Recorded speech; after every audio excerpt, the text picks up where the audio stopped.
22 सितंबर से लागू हुए नए जीएसटी रेट के बाद लोगों के मन में सबसे बड़ा सवाल यही है कि सामान का असली दाम क्या है। दुकानदार कहीं पुराने रेट पर तो सामान नहीं बेच रहा, और अगर दुकानदार पुराने जीएसटी रेट पर सामान बेच दे और आपको बाद में पता चले तो आप खुद को ठगा महसूस बिल्कुल ना करें, क्योंकि हम आपको इन सभी सवालों के जवाब इस वीडियो में देंगे। बस अंत तक इस वीडियो के साथ बने रहे और लोगों को शेयर भी जरूर करें ताकि आपके अपने जागरूक हो सके। चलिए आपके सवालों के जवाब जानते हैं। पहला सवाल, कैसे नए जीएसटी रेट के बारे में पता करें? इसके लिए दो तरीके हैं। पहला तरीका है सामान पर एमआरपी चेक करें, क्योंकि सामान के पैकेट पर अगर 2 एमआरपी है तो जो सबसे कम एमआरपी है वही सही है। दूसरा तरीका कि अगर 2 एमआरपी नहीं लगे हैं तब आपको savingwithgst.in वेबसाइट पर जाना होगा। ये वेबसाइट सरकार द्वारा जारी की गई है। इस पोर्टल पर खाद्य और रोजमर्रा के उपयोग से जुड़ी वस्तुओं की कई श्रेणियां बनाई गई हैं। इसके तहत खाद्य पदार्थ, स्नैक्स, घरेलू सामान, इलेक्ट्रॉनिक्स, रसोई के सामान और जीवन शैली से जुड़ी चीजें शामिल की गई हैं। इस श्रेणी की वस्तुएं खरीदना चाहते हैं, उस पर क्लिक करना होगा, फिर शॉपिंग कार्ट में जोड़ना होगा। जो वस्तुएं जोड़ी जाएंगी उन पर लगने वाला कुल कर वेट और जीएसटी के माध्यम से बताया जाएगा, यानी तुलनात्मक कर दिया जाएगा।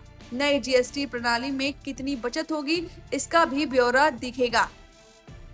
तो इस तरह अब आप नए जीएसटी रेट जान सकते हैं। अब बात करते हैं कि अगर दुकानदार पुराने जीएसटी के दामों पर ठग लेता है और बाद में आपको पता चलता है कि सामान कम दाम का था, तो आप क्या कर सकते हैं? आप सीधे दुकानदार के खिलाफ एक्शन ले सकते हैं। जी हाँ, केंद्र सरकार ने उपभोक्ताओं को जीएसटी दर में कमी का पूरा लाभ दिलाने और व्यापारियों द्वारा कीमतों में हेराफेरी रोकने के लिए राष्ट्रीय उपभोक्ता हेल्पलाइन NCH के इनग्राम पोर्टल पर जीएसटी शिकायतों की अलग कैटेगरी शुरू की है। अब car dealer, e commerce site या किराना दुकानों द्वारा जीएसटी छूट न देने की शिकायत सीधे ऑनलाइन दर्ज की जा सकती है। नए सिस्टम के तहत इनग्राम पोर्टल पर आप जीएसटी से संबंधित शिकायतों के लिए एक अलग कैटेगरी बनाई गई है। इसमें कई उप कैटेगरी जैसे वाहन, बैंकिंग, ई कॉमर्स, FMGC और अन्य शामिल है।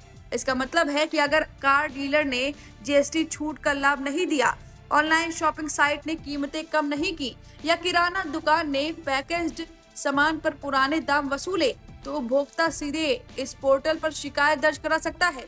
सवाल यह है कि पोर्टल पर कैसे शिकायत करें?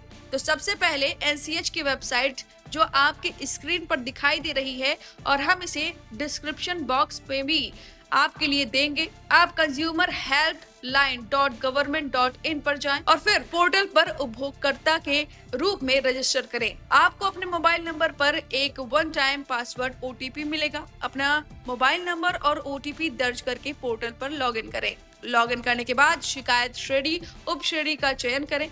अपनी शिकायत में संबंधित सभी आवश्यक जानकारी प्रदान करें, जिसमें नाम, पता, मोबाइल नंबर और समस्या का पूरा विवरण शामिल है। आप शिकायत से संबंधित दस्तावेज भी इसमें अटैच कर सकते हैं।